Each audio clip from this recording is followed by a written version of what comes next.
जय गुरु जी। गुरु जी के चरणों में शत शत प्रणाम। गुरु जी की जितनी भी संगत, प्यारी सी संगत है, सबको मेरा प्रणाम। गुरु जी के साथ जब हम जुड़े, कैसे हम उनके शरण में गए, और वो वक्त ही बहुत प्यारा वक्त था। गर्मियों के दिन थे, तब बहुत ही कम संगत थी। हमें उस वक्त इतना प्यारा मौका मिला, उनके पास बैठने का, बातें करने का बहुत अच्छा मौका मिला।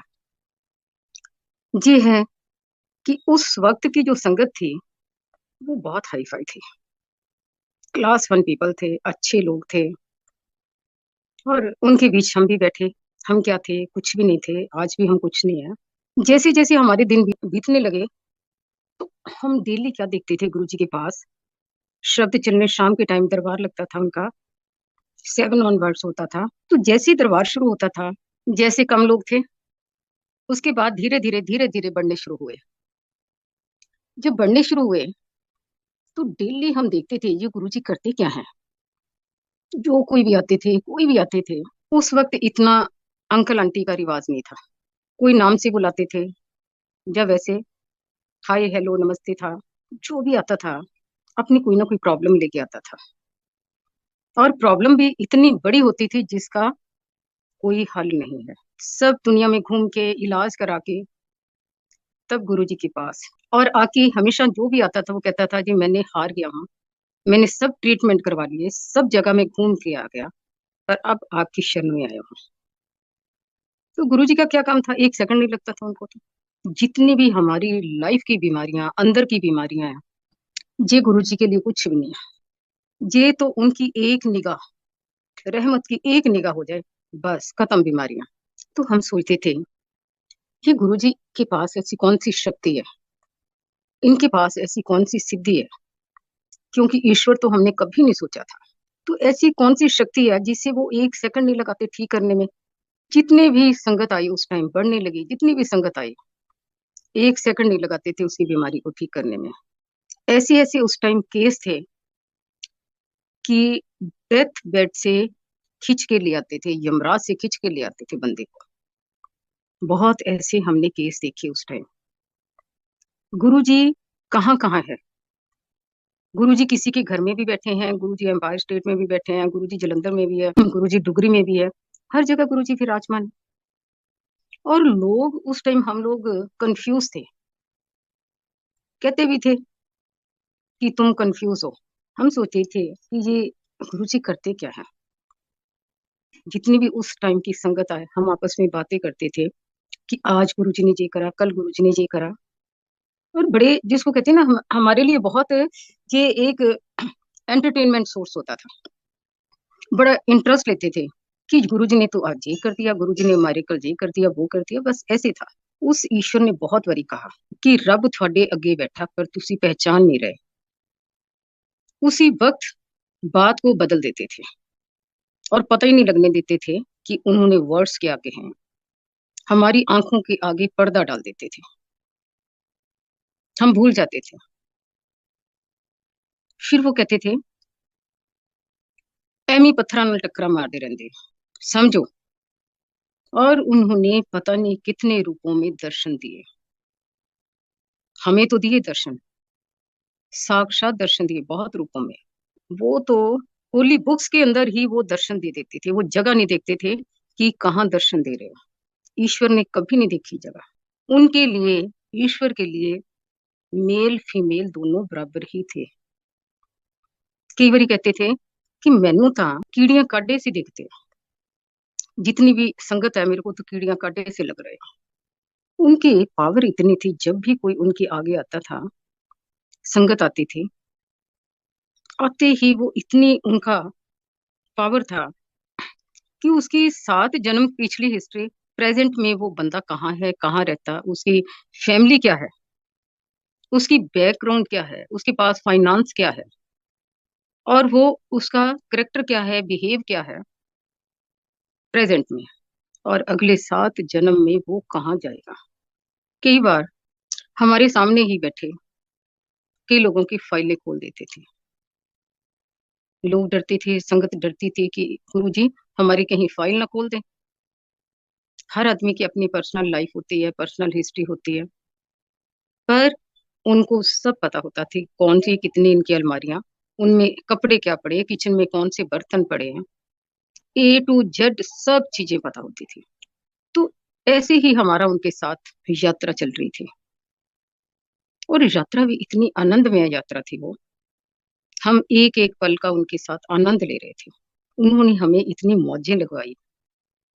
डे टाइम में हम उनके साथ कभी किसी के घर चले जाते थे, कभी किसी के, जैसे जनरल गरेवाल का घर होता था, उनका प्राइवेट मिला हुआ था, वहां दोपहर को चले गए, किसी के भी घर चले गए। शाम को सत्संग होता था, जैसे हम लोग जल्दी चले जाते थे, क्योंकि उनके कपड़े भी मेरे पास होते थे वॉशिंग के लिए दिए हुए। उन्होंने कौन सी ड्रेस पहननी है ये भी वही सिलेक्ट करते थे। तो जैसे ही 8 बजे वो अपने रूम से आते थे तैयार हो गए, उनका तैयार होना ऐसा नहीं था। कई बार हम उनके रूम में बैठे होते थे तो हमारे सामने ही वो ड्रेस डाल लेते थे। ऊपर से उन्होंने अपना वो डाल लेना, चोगा धोती डाल लेना, नीचे भी ड्रेस ऊपर भी ड्रेस, अपना साथ में स्टॉल लेके बस 8 बजे अपने रूम से बाहर आते थे। जब रूम से बाहर आते थे, पता नहीं क्या उनके चेहरे पे अलग ही पावर होती थी। वो पावर इतनी जबरदस्त होती थी। पहले तो खुशबू होती थी, जैसे रूम से बाहर आए, क्या रूम से बाहर आते खुशबू की हवाएं उड़ती थी। संगत खड़ी हो जाती थी, बहुत साइड संगत होती थी, और सेंटर में वो निकलते थे, अपनी सीट पे विराजमान हुए, संगत बैठ गई, प्रसाद बांटना शुरू हो जाते थे। प्रसाद बट गया, उनका एक हाथ हमारे दो हाथ, गरम गरम हलवा। कभी भी हमने हलवा जो लेते थे, हमने हाथ से नहीं खाया, दोनों हाथों में हलवा होता था तो हम अपनी जीभ से ही चाटते थे, वो हलवा खाते थे। फिर हैंड वॉश करके जैसे ही आते थे, शब्द चल रहे होते थे अपनी अपनी सीटों पे। कोई फर्क नहीं था कौन किसके साथ बैठा, कौन किसकी किसकी वाइफ किसके साथ बैठी, कौन कहाँ बैठा। और ऐसे उस हॉल के अंदर, हॉल तो छोटा था, कोई ज्यादा बड़ा नहीं था, पर उसके अंदर कैसे संगत समा जाती थी। जैसे ही वो चाय प्रसाद, जोशी अंकल ट्रे लेके आ जाते थे चाय प्रसाद की, कांच के गिलासों में गरम गरम रेड कलर ऐसी खुशबूदार चाय। चाय फिनिश हुई, और उसके बाद 9 बजे लंगर शुरू हो गया। लंगर जैसे ही शुरू हुआ, जैसे ही कोई लंगर खाते थे, उसी टाइम वन बाय वन गुरुजी इशारा करते थे कि चलो चलो चलो। संगत को ऐसे फटाफट फौरन खाली कर देते थे। भेजने के बाद आधे घंटे बाद या 1 घंटे के बीच में संगत रह जाती थी, 20 संगत, 20-25 रह गई। उसके बाद और कम होती गई, और कम होती गई, आधी रात हुई, करते करते थोड़ी थोड़ी संगत, लास्ट में 4 लोग 5 लोग रह जाते थे। मिडनाइट में खाना खिलाने के बाद ही वो खाना खाते थे,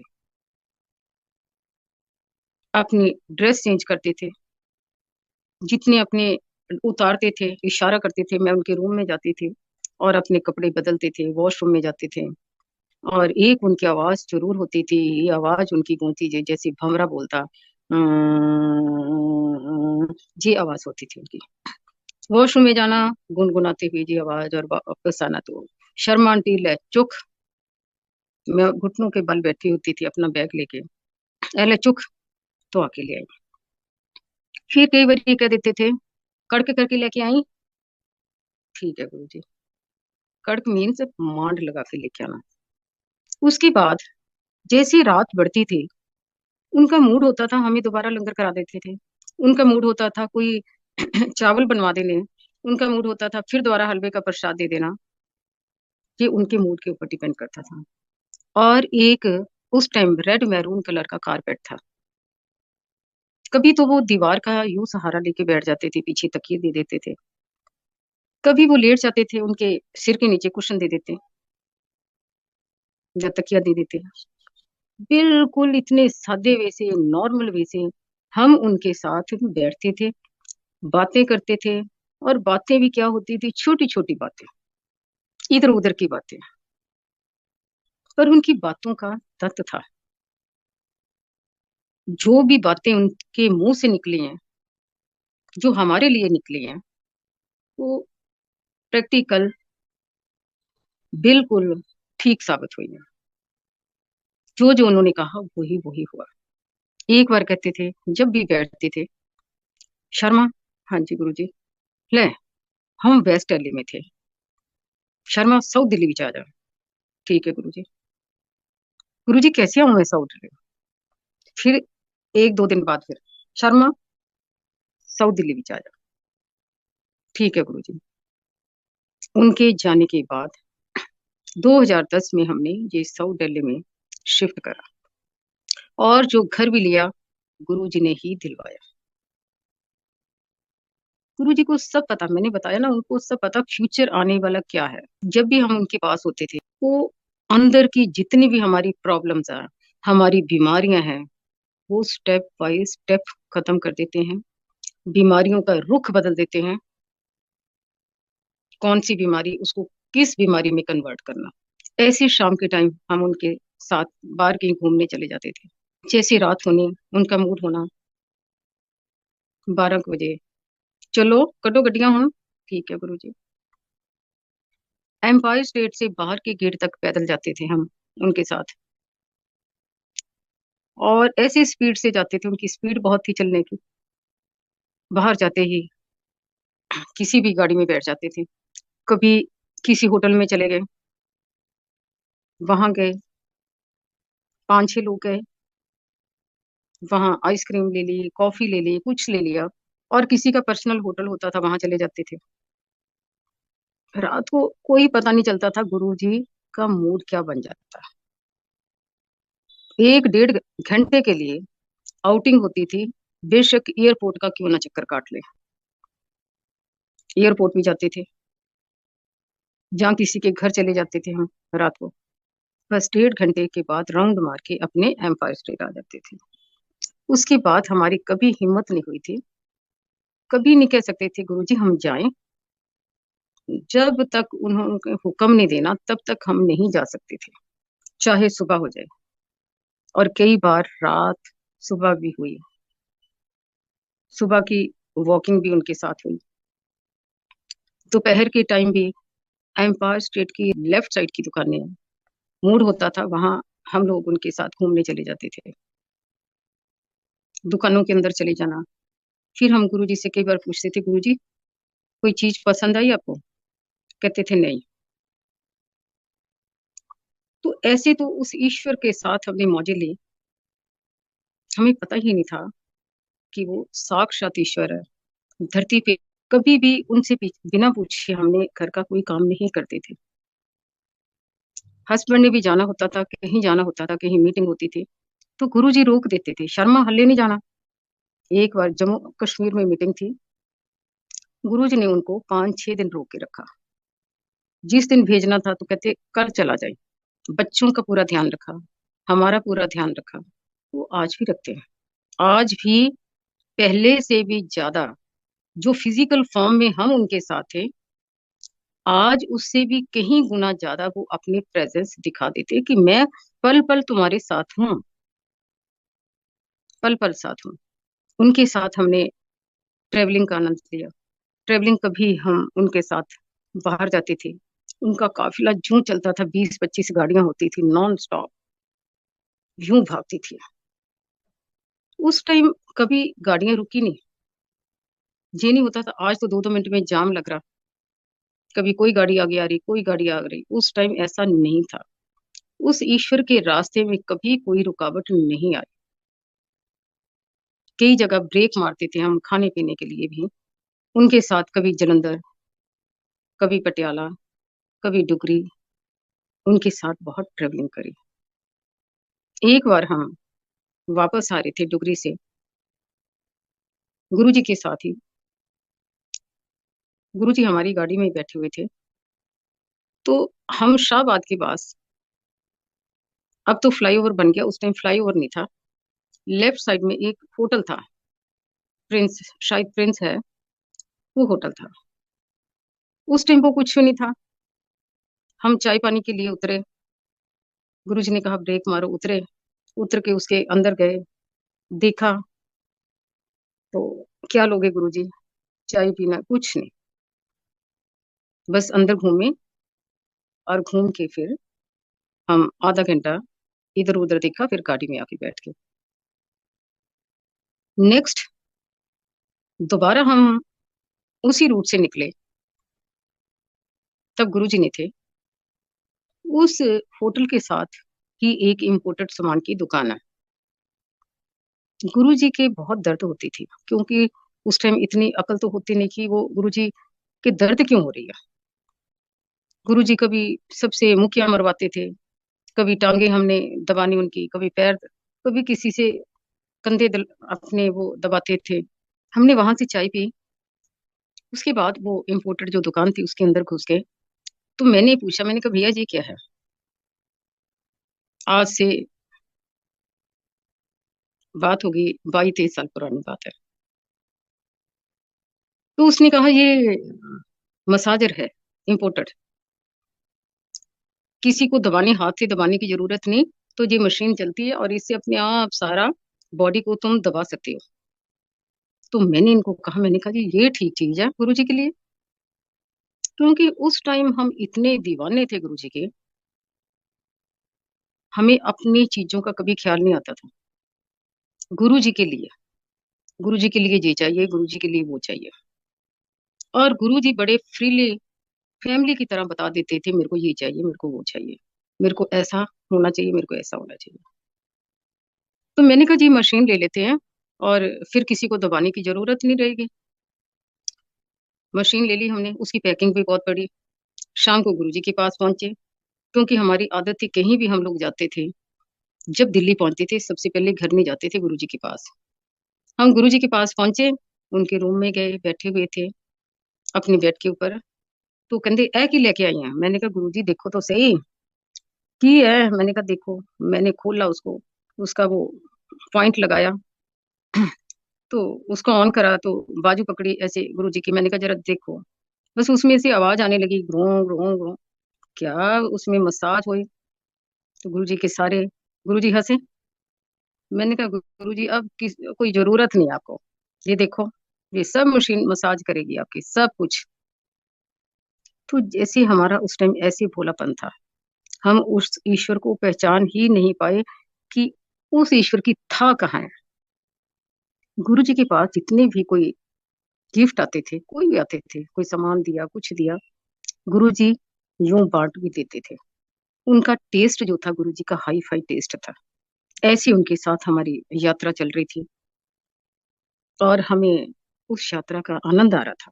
हमें होश ही नहीं होती थी, ना घर की होश, ना बच्चों की होश। सारे काम ही गुरु जी ही कर रहे थे। उन दिनों में हम तो गुरु जी के साथ थे दिन रात बिजी।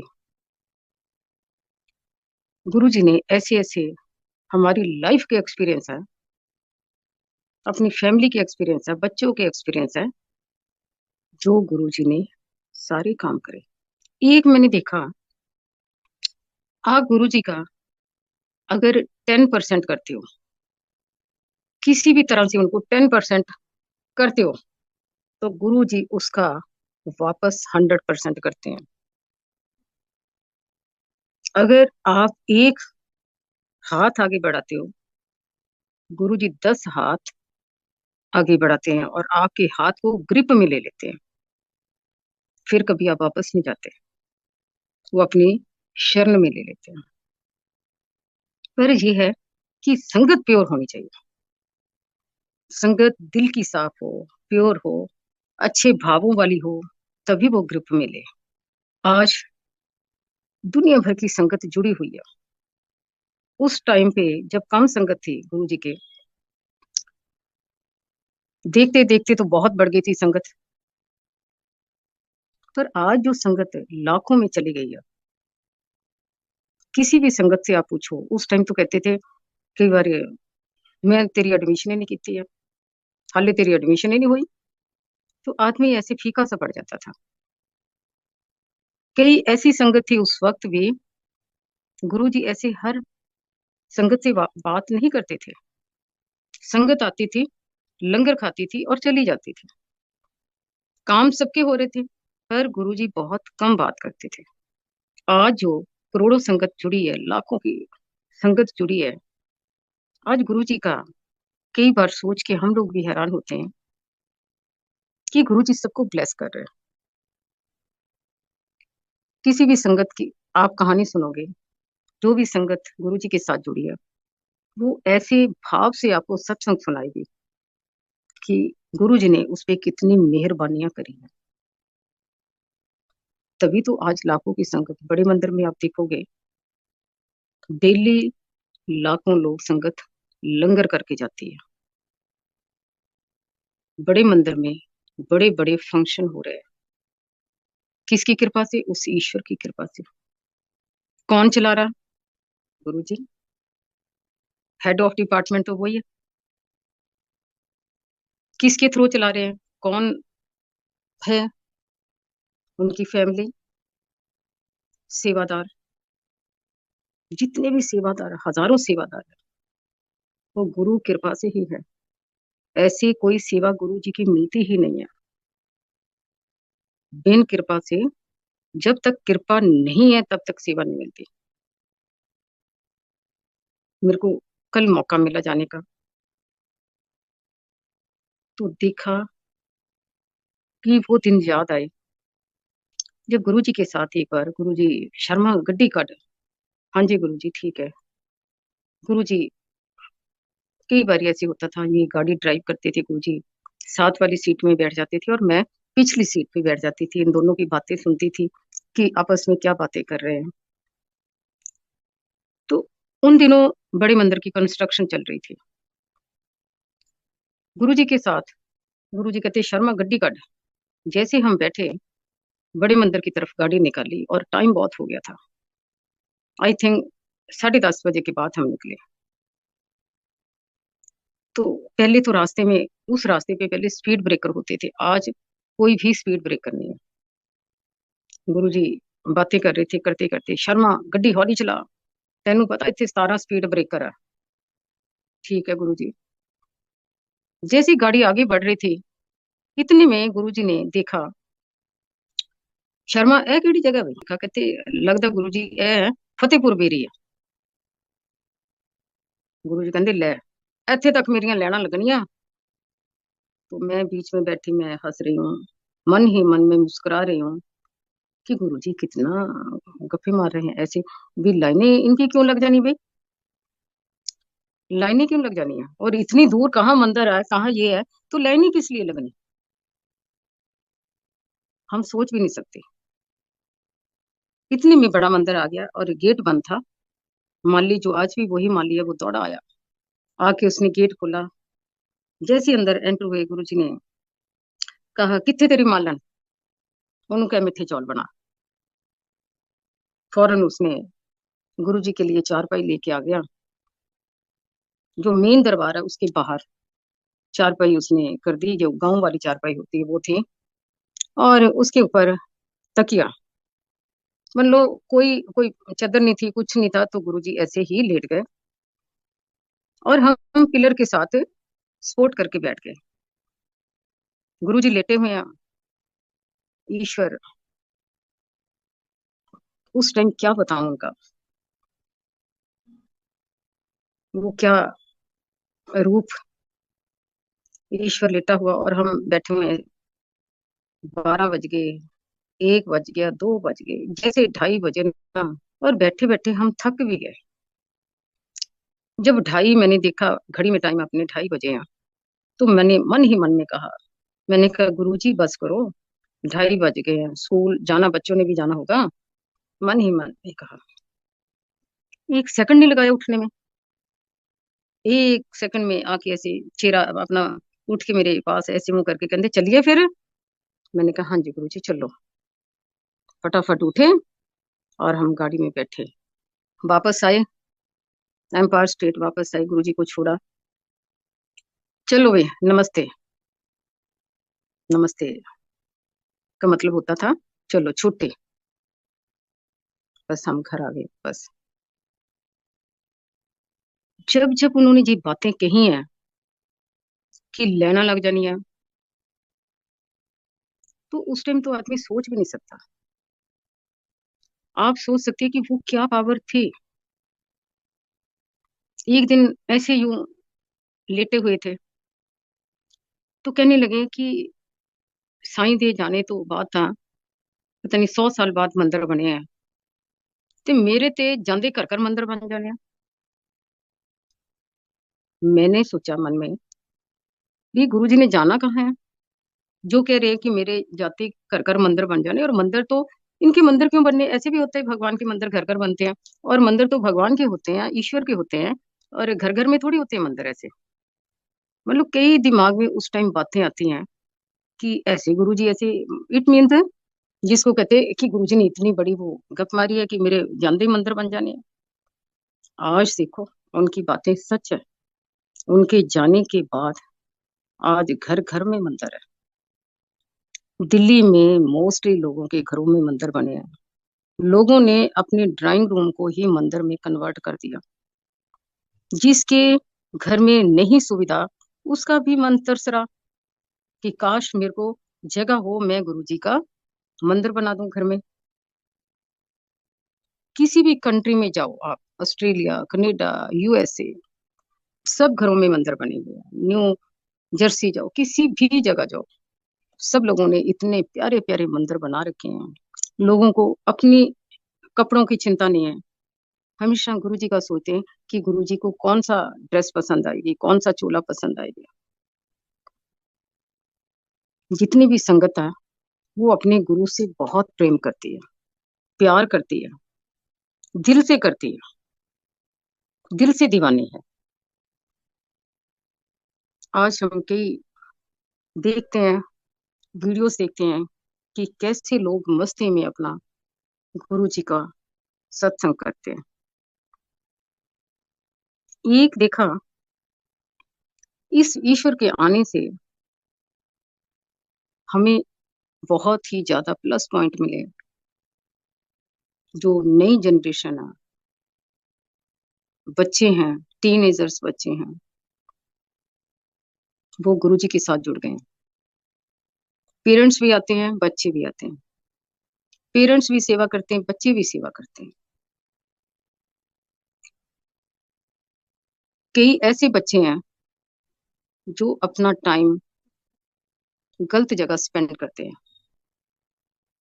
और कि ऐसे गुरु जी के बच्चे हैं, भक्त बच्चे हैं, जो गुरु जी के साथ अपना टाइम स्पेंड करते हैं, हर वक्त गुरु जी को याद करते हैं। छोटे छोटे बच्चे। और गुरु जी ने कितनी नेगेटिविटी खत्म करी है। उस वक्त एक दिन अचानक, जैसे मैंने कहा कि गुरु जी ने कहा मंदिर बनेगी, तो ऐसे ही उन्होंने एक दिन कहा। बातें तो उनकी बहुत है, कई बातें ऐसी हैं जो दिल पे बैठी हुई हैं। एक दिन ऐसे कहते, शर्मा आंटी, मैं क्या, हाँ जी, कहते तीन चीजां बरसनियां। मैंने कहा अच्छा जी। कहते डाइवोर्स, डिप्रेशन और कैंसर। ये देखो कि उनके जाते ही तीन चीजें यूं बरस रही हैं। डाइवोर्स घर घर की कहानी हो गई है। कैंसर छोटे छोटे बच्चों को। डिप्रेशन, हर बंदे को डिप्रेशन है। डाइवोर्स का कारण तो मैं आपको बताऊं कि हमें अपने बच्चों को अच्छे संस्कार देने चाहिए। डाइवोर्स का कारण ये है कि पेशेंस नहीं है। हमेशा पेशेंस रखनी चाहिए, बोथ साइड, दोनों साइड। वक्त अगर खराब आ गया, बहुत वक्त खराब आ गया, गुरु जी की शरण में रहो और उस वक्त को बड़े पेशेंस से निकाल लो। वक्त आते हैं, धूप भी आती है, छांव भी आती है। अगर छांव आई है तो धूप अवश्य आएगी। पर उस छांव के टाइम को, जब काले बादल घूमते हैं, तो उस वक्त को पेशेंस से निकाल लेना चाहिए। शांत गुरु शरण के अंदर बैठे रहो, अपने आप देखो वक्त निकल जाता है। पर पेशेंस होनी चाहिए। दूसरा, डिप्रेशन। डिप्रेशन हमें किस चीज का है? अपने बच्चों का डिप्रेशन है, सबसे ज्यादा बच्चों का डिप्रेशन है। फैमिली लाइफ के डिप्रेशन है। अगर हम गुरु की शरण के अंदर है, तो इसका हल है, कभी भी आप देख लोगे, अगर आपको डिप्रेशन है, आप गुरु का लंगर खाओ, गुरु जी का जल प्रसाद पियो, आप शब्द सुनो, आप सत्संग सुनो, सारा डिप्रेशन खत्म। कैंसर के पेशेंट गुरु जी ने बहुत ठीक करे हैं। चाहे वो fourth stage, third stage, first stage है, जो गुरु जी की शरण के अंदर है, उनको कभी भी कोई बीमारी नहीं है। गुरु जी 90% तो बीमारियां अपने ऊपर ले लेते हैं, अपने जिम्मे में ले लेते हैं, कर्म काट देते हैं, पर जो 10% है वो हमें भोग भोगने पड़ते हैं। पर हमारी 10% में ही बस हो जाती है। हम सोचते हैं कि हमारे काम यूं ऐसे हो जाए बिना मेहनत के, हम मेहनत ना करें और हमारे काम यूं ऐसे हो जाए, फूलों की तरह हो जाए। ये काम तभी होते हैं जब हम दिल से गुरु जी के साथ जुड़ते हैं, उनकी शरण में आ जाते हैं, उनकी कही हुई वाणी को, उनके कहे हुए नियमों को हम फॉलो करते हैं, तो हमेशा गुरु जी साथ देते हैं। गुरु जी की कही हुई बातों को फॉलो करो, शब्दों को सुनो, सत्संग सुनो, गुरु जी पल पल आपके साथ है। वो सारी जितनी भी आपकी मुसीबत है, जितनी भी कोई कष्ट है, वो सारा अपने आप समेट लेते हैं। कष्ट सब पे आते हैं, हर बंदे पे कष्ट आते हैं। तो ऐसे गुरु जी के साथ हमने वो वक्त बताया, टाइम स्पेंड करा। ये गुरु जी की टेलीपैथी बहुत जबरदस्त है। जब वो फिजिकल फॉर्म में थे, हम टेलीपैथी से भी बड़े कई बार दुखी हो जाते थे। वो कैसे होते थे कि जो बात हम करते थे, जो मन के अंदर सोचते थे, वो फौरन गुरु जी तक पहुंच जाती थी। जब मैंने आना गुरु जी ने बात करनी, तो मैं सोचना कि मैं कितने, ये तो मैंने घर में बैठी ये बात सोची कि गुरु जी को कैसे पता चल गया। वेस्ट दिल्ली से गुरु जी के तक सफर 1.5 घंटे का होता था। अब गाड़ी में हम लोग आ रहे हैं, तो गाड़ी में बैठे कुछ ना कुछ तो आदमी सोचता मन के अंदर, पर गुरु जी तक यूं ऐसे पहुंच जाती थी बात, जो हम सोचते हैं। उनकी टेलीपैथी बहुत जबरदस्त थी। वो एक दिन बैठे, गुरु जी कहते कि शर्मा आंटी तेरे किन्ने भैन भरा आया। मैंने कहा गुरु जी इतने। कहते अच्छा। मैंने भी सवाल करा, मैंने कहा उनके दबा रही थी, लेटे हुए थे गुरु जी, हाथ पैर और भी बैठे हुए थे। तो मैंने गुरु जी आपने पढ़ाई कहाँ करी है? ले कहते मैं मलेरकोटला पढ़े। तो मैंने बताया, मैंने कहा वहां मेरी मौसी हेडमिस्ट्रेस। अच्छा अच्छा। बात सिंपल करी और बात खत्म हो गई। अगले दिन जब मैं गुरु जी के पास गई, कहते शर्मा आंटी, मैं क्या, हाँ ले तेरे प्योके को मैं आया, मैं देख आया तेरा सारा, तेरे भैन भरा तेरा घर देख आया मैं। वो कैसे? टेलीपैथी से। वो टेलीपैथी से वो हर जगह घूम आते थे, वो सब कुछ किसी के घर अंदर घूम आते थे। वो आज भी घूम घूम के चले जाते हैं और हमें पता ही नहीं चलता। हम रोड पे जा रहे हैं, 2 मिनट के अंदर वो गुरुजी हमें किस रूप में मिल जाते हैं, हमें तब नहीं पता चलता।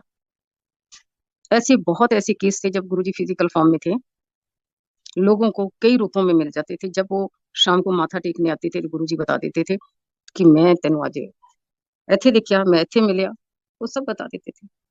गुरुजी सिंपल बैठे होते थे, तो ये बताते थे कि ये लाइना वाली वो टी शर्ट लेनी है, इदा दी लाना, इदा का कलर है। ऐसे गुरुजी एक बार, शर्मा, हाँ जी गुरु जी, कुर्ता पजामा लेना है। ठीक है। मतलब गुरु जी के साथ जस्ट लाइक फैमिली मेंबर, दिल की बातें। ऐसे कभी महसूस नहीं हुआ कि वो हमारी फैमिली से अलग है। आज भी है, आज भी गुरु जी के साथ फैमिली की तरह ही है।